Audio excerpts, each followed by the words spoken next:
حضرت سیدہ فاطمہ الزہرا آپ کو خاتون جنت بھی کہا جاتا ہے۔ خاتون جنت یعنی جنتی خواتین میں رہنے والی، جنت میں رہنے والی خواتین کی سردار خاتون۔ روایت میں آتا ہے کہ ایک مرتبہ حضرت سیدہ فاطمہ الزہرا کو دعوت دینے کے لیے بطور سہیلی بنا کر کچھ خواتین آقا علیہ الصلوۃ والسلام کی بارگاہ میں تشریف لائیں اور آ کر کہتی ہیں کہ فلاں جگہ پر ایک شادی ہے، تو ہم چاہتی ہیں کہ دلہن کی دوست بن کر، دلہن کی سہیلی بن کر آپ کی یہ بیٹی ہمارے ساتھ اس شادی میں چلے۔ اب انہوں نے ایک پلان بنایا کہ اس میں ہم بنت رسول کا تمسخر اڑائیں گے، ان کا مذاق اڑائیں گے۔ ان کا یہ پلان تھا، کیونکہ وہاں پر اس شادی میں ابو جہل بھی تھا، اس کی زوجہ بھی تھی، اس کے خاندان والے بھی تھے، اور سیدہ پاک کی عاجزی اور انکساری کا عالم یہ تھا، اور روایت میں آتا ہے کہ آپ کا لباس ٹاٹ کا ہوتا۔ آج اتنا میک اپ کر کر اور ٹی وی پر لائیو بیٹھ کر سیدہ کائنات کی سیرت پر گفتگو کرنے والی مجھے ایک منٹ کے لیے وہ ٹاٹ کا لباس پہن کر دکھائیں۔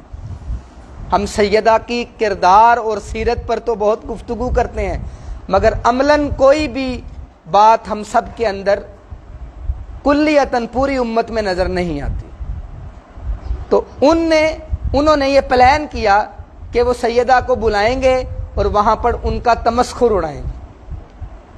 جب انہوں نے دعوت نامہ بھیجا تو سیدہ پاک نے آقا علیہ الصلوۃ والسلام سے فرمایا، یا رسول اللہ، یہ تو میرا تمسخر اڑائیں گے، میرے لباس کے متعلق گفتگو کریں گے۔ تو پریشان ہو گئیں۔ اللہ نے وحی بھیجی کہ جبریل، فاطمہ سے کہو پریشان نہ ہو، تم شادی کی دعوت کو قبول کرو اور اس شادی میں ضرور شرکت کرو، تمہارے لیے ہر چیز کا انتظام میری بارگاہ سے آئے گا۔ میں بتانا چاہ رہا ہوں کہ آپ کو خاتون جنت کیوں کہا جاتا ہے۔ تمہارے لیے لباس میری جنت سے آئے گا۔ مگر روایت کے الفاظ ہے کہ آپ نے اس دعوت کو قبول کیا اور اسی طرح ٹاٹ کا لباس پہن کر اس شادی کی دعوت میں چلی گئی۔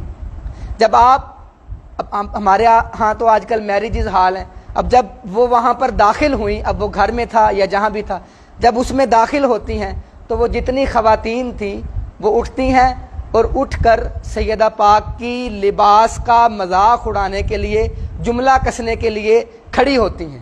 ادھر وہ خواتین کھڑی ہوتی ہیں، ادھر اللہ تبارک و تعالی جنت کا رخ سیدہ کائنات کی طرف کرتا ہے، اور جنت کی نورانی روشنیوں میں سے ایسی روشنیاں آپ کے لباس پر پڑتی ہیں کہ آپ کا لباس اس قدر روشن ہوتا ہے کہ ان کی آنکھیں جو ہیں وہ چندھیا جاتی ہیں کہ آپ خاتون جنت ہیں، کہ اللہ تبارک و تعالی نے آپ کے کھانوں کا انتظام بھی جنت سے فرمایا اور آپ کے پہننے والے لباس کا انتظام بھی جنت سے فرمایا۔